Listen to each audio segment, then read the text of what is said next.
Hello everyone, I am Cyril Joy Obispo from DS Cream 2nd year Bravo. So I'm going to explain the 8 fingerprint pattern and 34 ridge formation.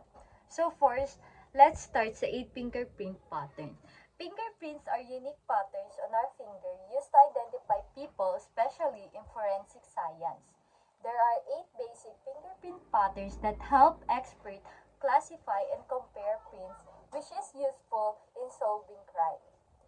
So, yung first fingerprint pattern po is yung ulnar loop. The ridges form a loop pattern that opens toward the little finger. It has one delta and a core. This is the most common fingerprint type. Second po is yung radial loop. Similar to the ulnar loop, but the loop opens toward the thumb.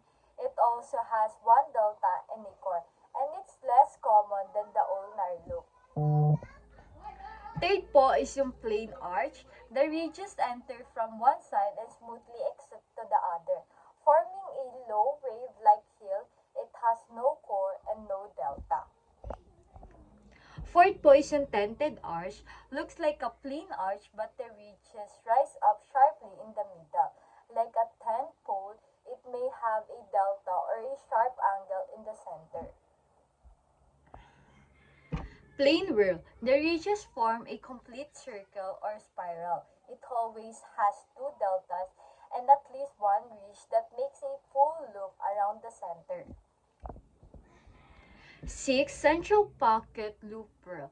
This pattern has a loop surrounding a small whirl in the center. It has two deltas, but the central pattern is off-center.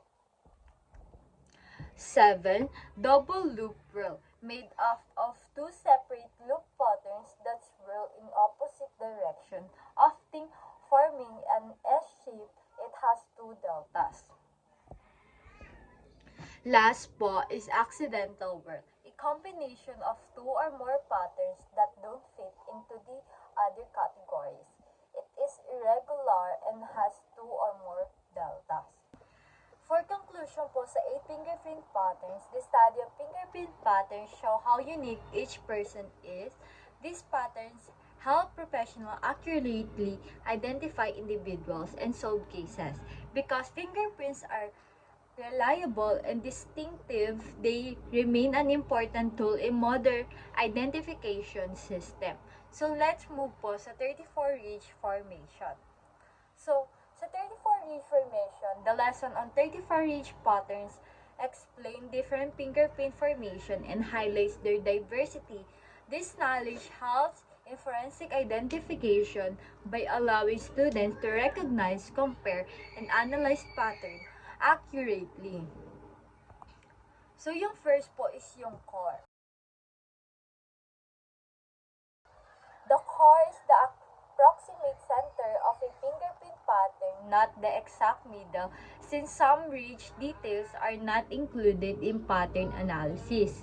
It is usually located near the center of the pattern area. Core location is mainly important in loops where it is found on or within the innermost curve. Ridge through it can also be identified in whirl patterns. Yung second po is yung delta. Delta is the point on the first ridge formation found at or directly in front of and nearest the center of the divergence of the type lines.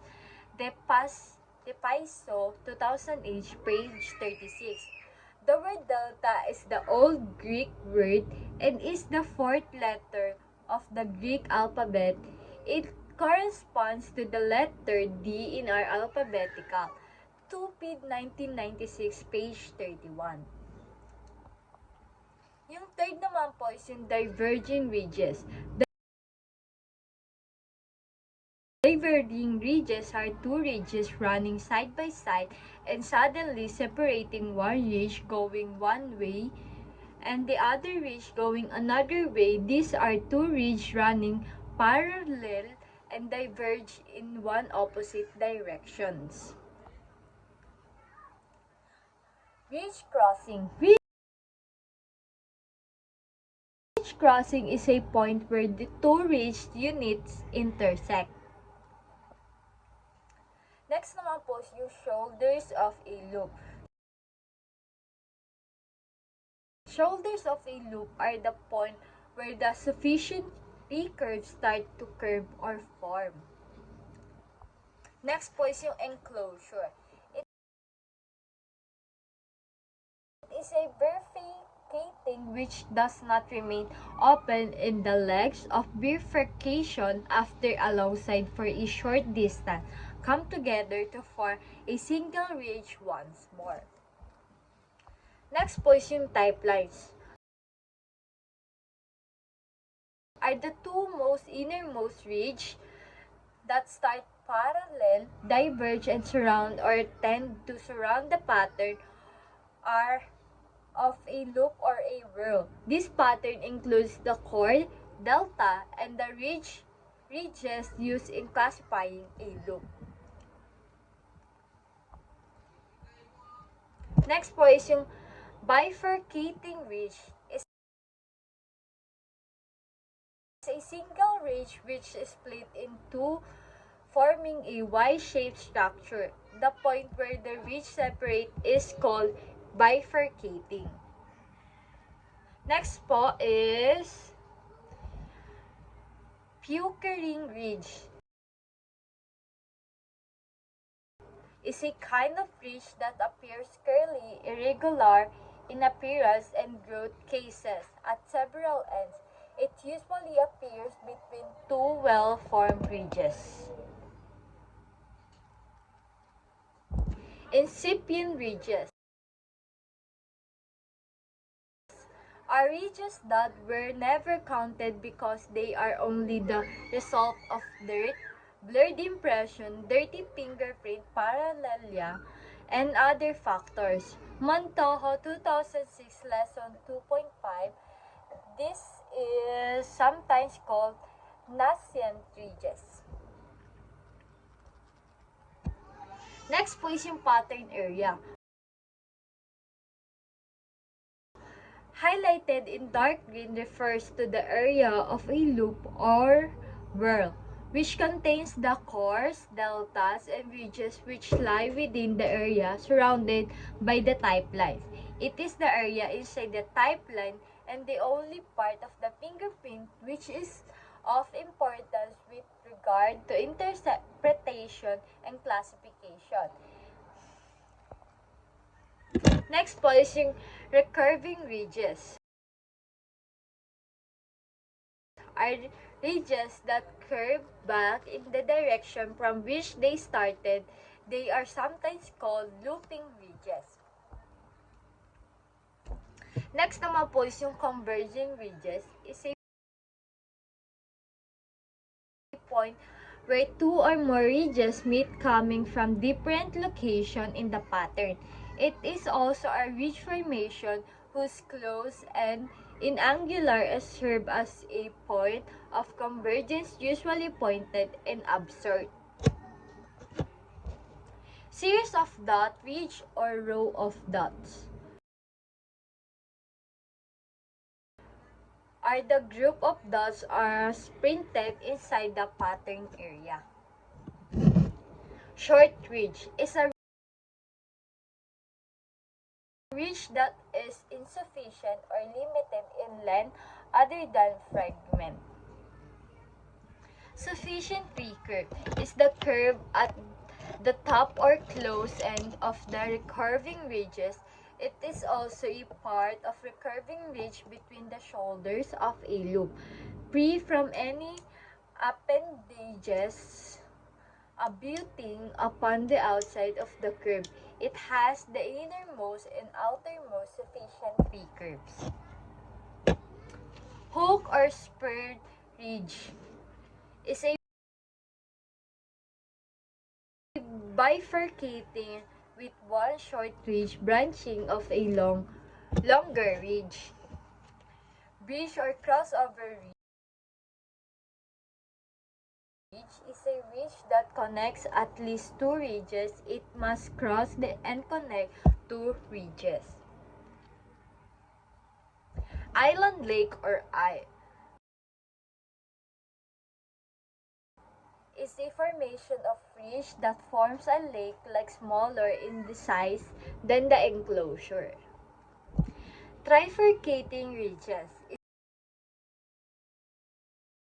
is a single ridge that divides into three friction ridges. This is sometimes called port. Double bifurcation. This is variation of where one ridge forks into two and then each of those two branches also forking into two separate ridges, creating a more complex Y-Y shaped pattern. Opposed bifurcation are two bifurcations located at both ends of a single ridge. Rod or bar is a single ending ridge located inside the innermost sufficient P-curve in a loop pattern. Furrows are depression or canals between the ridge which may be compared with low area. Fragment is a ridge extremely short in length, not more than 3 millimeters. Dot ridge is any dot or point that can be observed inside a fingerprint pattern. Ridges is a raised line of skin found on the fingerprint palm, toes, and sole. These ridges form distinct patterns such as loops, whorls, and arches. They are using fingerprint identification because their arrangement is unique to each individual and remain unchanged throughout life. Series of short ridge is a well-formed ridges group of short ridges found inside a pattern area. These ridges could appear also as broken short ridges pattern. Between staple ridge is a curving ridge on the center of a pattern area. It can be located along the looping ridge. Creases are usually straight, narrow, white lines running transversely or formed inside to side, causing the purecane of the ridges. They are caused mainly by minor surface damage, wear and tear, or advanced age. Dissociated ridge are usual ridge structure which does not have a well-defined pattern. The ridges are extremely short. They appear like series of patches caused by disturbance during developmental process at early fetal life of an individual. Pores. Fingerprint pores are tiny openings located along the fingerprint ridges. These pores are part of the sweat glands and release sweat onto the surface of the skin. In fingerprint analysis, pore patterns can add another layer of identification as their position, shape, and size are also unique and difficult to alter. Last po is yung ending ridge. It's an absurd end of any ridge formation. In conclusion, the 34 ridge of a fingerprint play a vital role in distinguishing individual identity. Their unique arrangement enhances the accuracy of biometric system and forensic investigations. Understanding and analyzing these ridges deeper our ability to securely identify individuals in both scientific and security-related applications. Thank you guys for listening.